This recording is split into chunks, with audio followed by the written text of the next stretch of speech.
influencers and people in the community so that you could actually get folks to actually tell about the company that you were founding and getting off the ground, and so that folks could know about it. And the better companies around here, they seem to have done that. I remember when Unscripted first got launched, that was one of the things that I thought that couple did really well, was that they actually reached out to people in the community to let folks know we're about to have this space that was a historical area. It was the old Jack Tar, and Mr. Sturtevant had it for a number of years, but now we're getting ready to turn it into a boutique hotel. And I even remember going to their grand opening and just being amazed by the swath of the community that was at the grand opening. So it was definitely well received, and that's just one example. I know that I believe Bodega, the grocery store that's in downtown, did some similar kind of stuff. So it's been really good seeing folks really try to make their effort known and everything. Because the only other recreational things that I can think of, and you can correct me if I'm wrong, I don't know all the recreational outlets, the only other one that I can think of,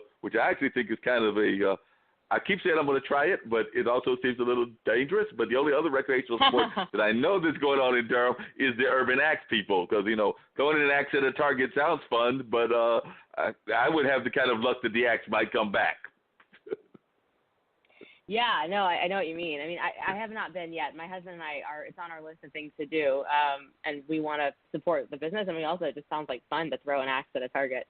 And I'm excited to see more of that come to Durham. But we're excited about the community designed mini golf is, I think, one of the things that sets Bull City Mini apart is that it's not packaged, right? It's not mini golf that you've played at Myrtle Beach. It's not pirate ships. It's, the obstacles are all Durham themed. And so each hole tells a story about Durham in some facet of Durham's history or Durham culture. And that's, I think, Mark, what you're referring to when we first rolled out our call for entries and we're soliciting designs for holes from the community. That's when I started reaching out to the community and people like you and various influencers back in October. And it's been really cool to see the community come out to support the designs that were chosen. We received over 50 submissions, and we had to cut it down to, first we cut it down to we picked the top 13, and then because of space, now we're located right next to the Durham Bulls, and we're in an indoor-outdoor course, and it's a smaller footprint than we had anticipated for this first launch. We're there for 6 months, and so we had to cut the list down from 13 to 7, which was heartbreaking because there are so many more holes that we'd love to fabricate. But all that to say that, we hope that this is a way to prove our business and prove our model, and then we can open a permanent course that's larger in the future, still in Durham. Okay. And of those 7 themes, why don't you share with our audience what those seven themes are so that folks can get out there? I'm sure there might be one revolving around sports, because Durham has a rich sports tradition with the Duke Blue Devils and, of course, the Durham Bulls having won the last 2 Governor's Cups and everything. I'm imagining there might be one revolving around the Hayti area and the tobacco area. But if you'll let our folks know what the themes are, then they can decide which of the holes they want to hit first. Yeah, absolutely. We do have 2 sort of sports-themed holes. We have one hole that's dedicated actually to the secret game that was played in 1944 between NC Central and the Duke University Medical School basketball team, and it was, I believe, one of the first, if not the first, integrated sporting events to take place in the South during Jim Crow, and it was played on a Sunday morning when all the police and unsupportive onlookers would be at church, which I think is fascinating, and it was played at the Durham YMCA, and so the hole was designed to replicate the shot, the famous Duke basketball Christian Laettner Grant Hill shot, but the hole designers are themselves Duke Medical School students, and what they said in their entry that while this is supposed to be kind of a theme about the famous shot because you hit the ball up a ramp and into a little miniature basketball hoop, they said, what we really want to emphasize is that Durham should be famous for the secret game, and that was sort of a crack in segregation, and it happened right here in Durham, and we should be proud of that. And their point also was that sports, and basketball in particular, has a great power to bring people together, and that's what we're celebrating. Okay. And then we have silly holes, too. We have a can opener hole. I don't know if you've ever seen a bridge on Gregson Street, South Gregson, but there's a hilarious bridge that's known as a can opener that is 11'8", and trucks that don't realize that that they're taller than that miss the signs, even though they're very brightly lit.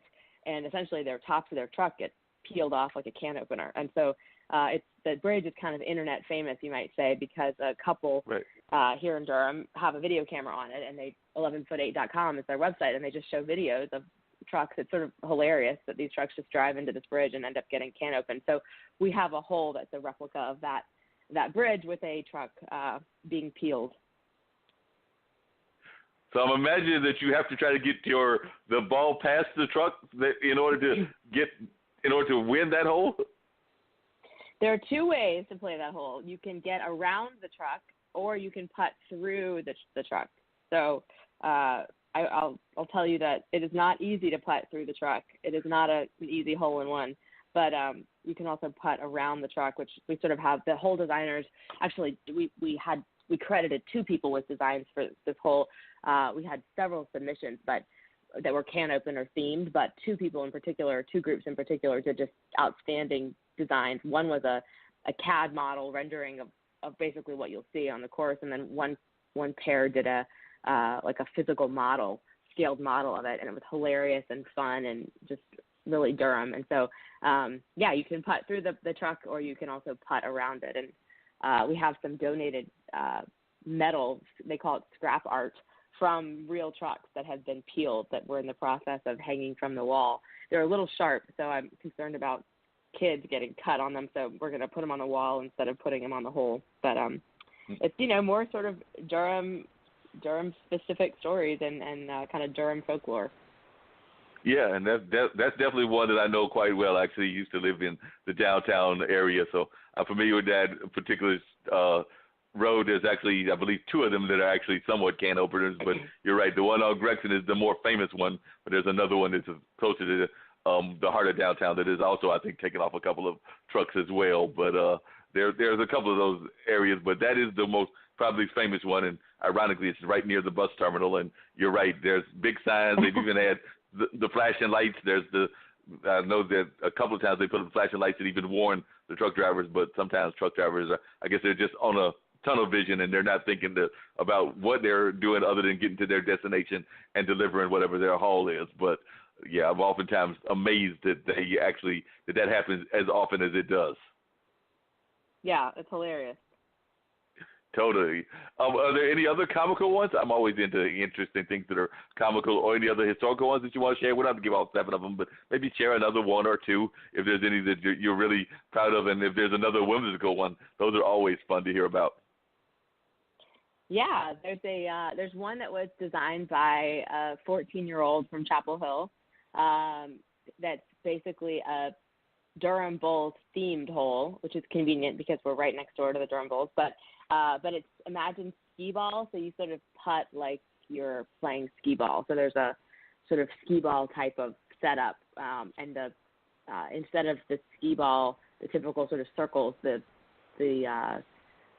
levels that you putt into are the different first base, second base, third base, and the hardest is a hole-in-one. So it's hard to explain. You'll have to see it, but it's fun. It's the last hole. It collects your ball at the end, and it rewards any hole-in-one with sort of some fun noises. And if you've been to a Durham Bulls game, you'll be familiar with what happens when you get a hole-in-one. But it's short, but it's kind of wicked. It's difficult. And then we have another hole that is designed also by kids, youth in the community, by 6th graders, and it's Duke Chapel themed. Wow. And you putt through the organ pipes, which is kind of fun. And there's a sort of a large Duke Chapel that you putt through. You can't really see where your ball goes as you're putting, and then the hole is behind Duke Chapel. Now, as you're describing these holes and everything, none of these exactly sound easy. Now, I'm not an avid golfer. I've got an uncle that, until he had several strokes and things of that nature, was an avid golfer and did the age competitions and things of that nature. And then I know some people that are part of golf organizations, some that are teaching kids how to play the game of golf, some that are like community golf organizations, just like I know some people in some community tennis organizations. But as you were describing these, I'm thinking to myself, I'm like, even though it's raised as a game and it's a kid and it's raised as a family game, I'm thinking that even some of the avid golfers might wind up coming to this course because some of these holes do not sound like they're that easy, and it might even be practice for some of the people that claim to be skilled to even up their skill level. Because as you were describing some of these, I'm thinking to myself, Phil Mickelson and Tiger Woods might have a hard time with some of these obstacles that y'all have created. Yeah, it's funny. We've had a few, legitimate golfers, of which, by the way, my husband and I are not. Like, we are total hacks on the golf course. But we've had some real golfers come in, and they do, they probably do better than your average person. But I think they're always surprised how challenging the holes are because they're, we're in a space that used to be a restaurant, so it's indoor, outdoor. I think we've done a pretty good job of transforming it. I don't think you'll recognize it as it's, remember its former life. But the holes are relatively short. And I think people are surprised at how much difficulty we've been able to cram into a relatively short hole. And so, I think it's a great way for golfers to get some putting practice. My grandmother is an avid golfer, maybe like your friend. She's in her 80s, and she loves golf. She still plays several times a week. And we actually named a drink on our drink menu after her. It's called Rose's Putter. Her name is Rose. So we have some nods to golfers in our midst. Yeah, like I said, I'm going to have to tell my Uncle Randy to come out there and play. He does, I want to say occasionally get out there. I know he doesn't do it as much as he did when he was, because Uncle Randy's probably somewhere in his 80s, but I know he didn't do it as much as he did when he was in even 70s and 60s because, like I said, he had health issues and things of that nature. He's a multiple survivor of, I want to say more than one stroke, so a multiple stroke survivor, but he definitely does get out that, and I want to say he maybe even, puts around a little bit. I have to ask him if he still does it, but I do know that was one of his major passions. He has a love of doing some assistant coaching, but he also had a passion of playing the game. And I know when the Herald Sun still does the age competitions, where it's divided by your age versus everybody, and he actually won some in his age category in the years past. So he's just one of the golfers that I know out there. So I'll definitely have to tell him to come out there and check the game out, and I'll definitely see if I can't drag my younger brother with his nephews out there because like I said, they're very much into sports. They're matter of fact, their last football ended, so I think their last soccer game because the seasons are back to back. But I believe this is soccer that they're in.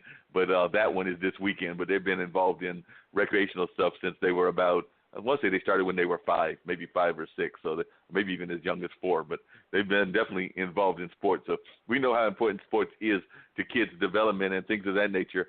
And I was wondering, have you had any luck with reaching out to the schools? Because even on this show, we've talked about how, particularly the arts, but I would even argue sports, don't get as much emphasis as they used to get, particularly on those that are not on teams. Of course, you're going to get emphasis if you're a team player, but I remember that it was almost a mandatory requirement for everybody to go and have a PE course, no matter what you were doing in school. And I don't know that that's still the case because I know arts has kind of fallen off, and I'm thinking probably even general recreation for our kids has fallen off in terms of being a requirement. I'll have to check that, but it seems to be that's what I've heard from my teachers, that it's not as much of a requirement. So I was wondering, have you had any efforts in terms of reaching out to the school groups or school organizations and trying to see what you can do in conjunction with our education system? Yeah, we're certainly interested in that, Mark. We'd love to have kids play.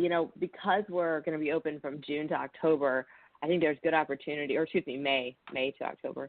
There's good opportunity to bring students in. The organization that we started with first was the Durham YMCA. So I've been talking to Laura Ferguson that runs all the Durham Ys about bringing in the campers, the summer campers, through Bull City Mini this summer.